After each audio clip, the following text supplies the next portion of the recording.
नमस्ते, आपके साथ मैं हूं जयप्रकाश शर्मा और आप देख रहे हैं हमारा खास कार्यक्रम आज का मुद्दा। और आज का मुद्दा है हमारा 2024 की जंग के लिए टिफिन मंथन शिविर नीति। जी हां, आज इसी मुद्दे पर हम बात करेंगे क्योंकि बीजेपी की टिफिन मंथन शुरू हो गया मिशन 2024 के लिए, तो शिविर नीति आ रही है अखिलेश यादव यानी समाजवादी पार्टी की।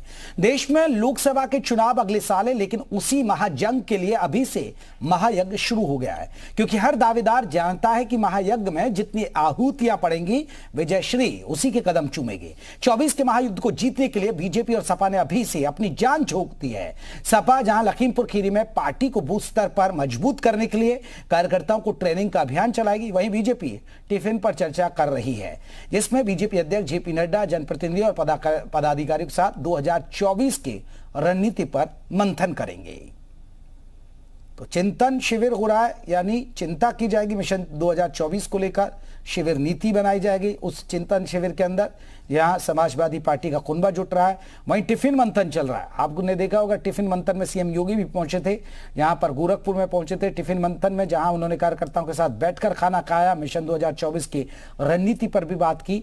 तो ये सिस्टम अब चल रहा है और इसमें कौन किस पर भारी पड़ रहा है। नोएडा में टिफिन बैठक करेंगे जेपी नड्डा, लोकसभा चुनाव को लेकर मंथन होगा, ये भी आपको अहम जानकारी दे दे। बीजेपी की टिफिन पर चर्चा बैठक के लिए सभी पदाधिकारी घर से टिफिन जाएंगे।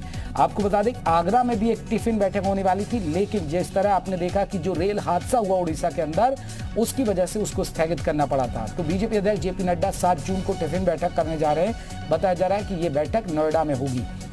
तो बूथ स्तर के कार्यकर्ताओं को मजबूत करना है, पदाधिकारी को टिप्स देना है मिशन 2024 की। और यूपी की जो लड़ाई है, वो यूपी की जो जंग है, वो इसलिए दिलचस्प होती है क्योंकि 80 लोकसभा सीटें आती है।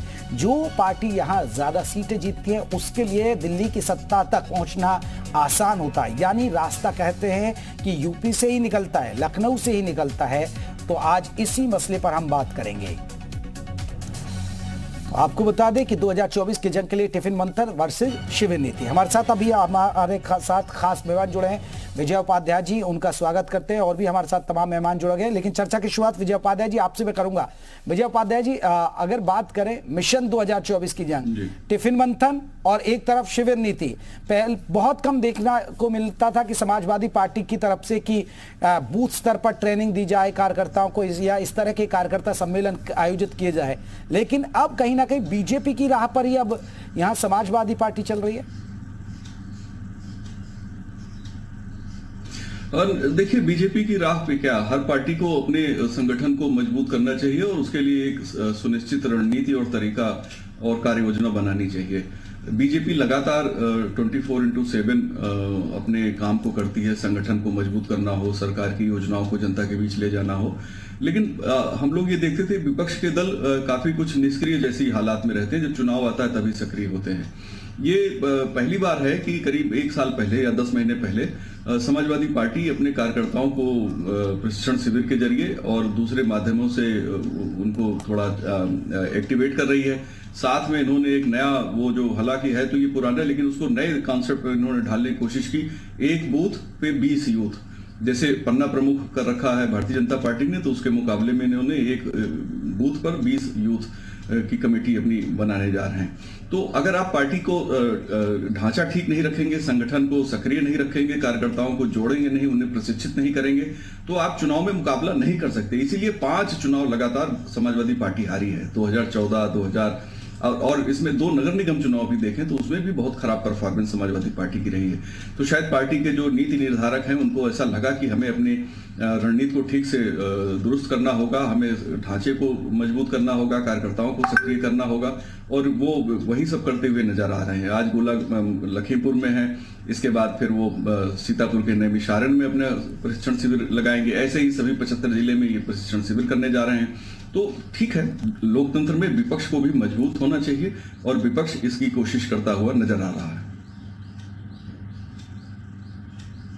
बिल्कुल। तो हमारे साथ देखिए और भी मेहमान जुड़ गए, अशोक पांडे जी भी जुड़ गए हैं बीजेपी की तरफ से, और साथ ही साथ आपको बता दें विवेक पांडे जी भी हमारे साथ जुड़ गए हैं, प्रवक्ता है समाजवादी पार्टी के। दोनों मेहमानों का बहुत बहुत स्वागत है। अशोक जी, आप टिफिन मंथन कर रहे हैं, लेकिन समाजवादी पार्टी भी शिविर नीति लेकर आ रही है, ट्रेनिंग दी जा रही है अपने कार्यकर्ताओं को मिशन 2024 के लिए। आपके लिए राह आसान नहीं होगी, समाजवादी पार्टी कड़ी चुनौती देगी आपको। देखिए, सबसे बड़ी बात है कि हमारी नैतिक विजय है। बार बार एक कहा जा रहा है कि भारतीय जनता पार्टी की तरह और दल भी अपने संगठन को मजबूत करने में लगे और फिर नैमिषारण जाके दर्शन कर रहे हैं। ये भी महत्वपूर्ण है कि भारतीय जनता पार्टी की नैतिक विजय है। मेरा ये कहना है, हम तो साल भर संगठन को मजबूत करते, ये टिफिन बैठक जो है कोई नई बात नहीं है, हमेशा हम करते हैं। और सबसे महत्वपूर्ण होता है कि टिफिन बैठक से ये होता है कि हमारे यहाँ पीएम हो, सीएम हो, मंत्री हो, एमपी हो, एमएलए हो, सभी एक कार्यकर्ता की तरफ। प्रधानमंत्री भी पन्ना प्रमुख बनते हैं, सीएम भी पन्ना प्रमुख बनते हैं। समाजवादी पार्टी की तरह, अखिलेश जी की तरह खाली ट्वीट करके राजनीति नहीं होती हमारे यहाँ। जिस तरह से नगर निगम के चुनाव में योगी जी ने एक एक जिले में जाके सभाएं की, ये बहुत बड़ी बात है। अशोक जी तभी तो मैं कह रहा हूं ना, अब शिविर नीति लेकर आए, ट्रेनिंग दी जा रही है कार्यकर्ताओं को, तो आपकी तो टेंशन बढ़ गई होगी ना। अब तो ये भी बूथ स्तर पर काम कर रहे हैं। विजय उपाध्याय जी ने कहा कि निश्चित तौर पे विपक्ष को भी मजबूत होना चाहिए, डेमोक्रेसी में विपक्ष भी मजबूत होना चाहिए, तब लड़ाई का आनंद है। मेरा ये कहना है कि दुर्भाग्य है कि वो नैमिषारण जा रहे हैं धर्म के नाम पे राजनीति करने, जिनके पिताजी ने सरयू की धरती को राम भक्तों के लहू से लाल कर दिया था, उनका लाल वहां जाके नैमिषारण में धार्मिक कृत्य कर रहे हैं। तो मुझे लगता है कि जैसे कालनेम जो है वो चद्दर रोड के रामनामी देश बदल के नाम नौटंकी करता था, अखिलेश जी ये नौटंकी करने जा रहे हैं। ठीक है विवेक जी से रिएक्शन है। विवेक पांडे जी, सुना आपने? अशोक पांडे जी तो सवाल उठा रहे हैं आपके नैमिषारण जाने पर, और वो सवाल ये इसलिए उठा रहे हैं कि देखिए, आप अयोध्या में इस तरह का कांड हो गया, अब आपको धार्मिक स्थलों की याद आ रही है, इसके आपका मकसद क्या है और नैमिषारण क्यों चुना आप लोगों ने? भाई देखिए, मैं पहले तो दोनों ही प्रवक्ताओं को प्रणाम करूंगा, अनुमोदन के साथ अपनी बातों को अभिव्यक्त करूंगा कि दोनों ही उम्र में मुझसे काफी बड़े हैं, बुजुर्ग हैं। 80 लाख सीटों पे 4 लाख मुस्लिमों को भाजपा लोकसभा चुनाव में जोड़ेगी और 900 मदरसों में योग दिवस करेगी, इससे ज्यादा मजबूर क्या कर सकते हैं? आज समाजवादी पार्टी ने इनको इस स्थिति में लाके खड़ा कर दिया कि जिस मुस्लिम समुदाय से ये नफरत करते थे, मुस्लिम और हिंदू की राजनीति जो इनका डीएनए है, उस मुस्लिम राजनीति को भी इनको अपनाना पड़ रहा है। इससे ज्यादा बुरी दुर्गति और क्या हो सकती है? उससे बड़ी बात तो अभी इन्होंने एक बात कही, तो आप भी सॉफ्ट हिंदुत्व की तरह बढ़ रहे हैं ना फिर विवेक जी? नहीं, हम तो अपने एजेंडे पे काम कर रहे हैं। हाँ। हमारा तो एजेंडा है कि हम सरकार में रहें चाहे ना रहें, लेकिन हर समुदाय का विकास होना चाहिए। हमने कम से कम भाजपा को इस स्थिति में आने पे मजबूर तो कर दिया कि भाजपा जिस मुस्लिम तुष्टीकरण की राजनीति करती थी, जिनको कोस पानी पी के कोसती थी, जिनके लिए मोदी को कहना पड़ गया कि भाजपा के नेता मुस्लिम वर्ग के खिलाफ। विवेक जी वही तो बात कर रहे हैं, बीजेपी वाले भी तो यही बात कर रहे हैं। बीजेपी वाले तो यही कर रहे हैं कि सपा एक विशेष समुदाय का ध्यान रखती थी, लेकिन देखिए अब धीरे धीरे इनको मंदिर याद आ रहे हैं। आज सपा की नहीं, आज भाजपा की हालत है कि एम फैक्टर पे आ गई है। एम स्क्वायर बोलते हैं इसको, मोदी और मुस्लिम।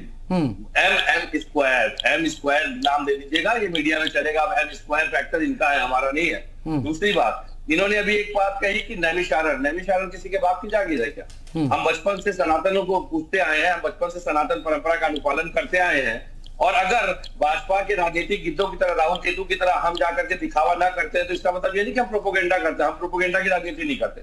वो दिखावे का देखिए ना, आज क्या देश में इतनी बड़ी बड़ी घटनाएं हो रही है, देश की छवि इतनी खराब कर दी भाजपा ने। मुझे लगता है कि भाजपा को इस बार जीतने के लिए ना, पानी मतलब बराबर नाक से पानी गिरेगा, लेकिन भाजपा को जनता हराने जा रही है। बिल्कुल, भाजपा को जनता हराने जा रही है, ये समाजवादी पार्टी कह रहे हैं। मैं लौटूंगा विवेक जी आपके पास भी। अशोक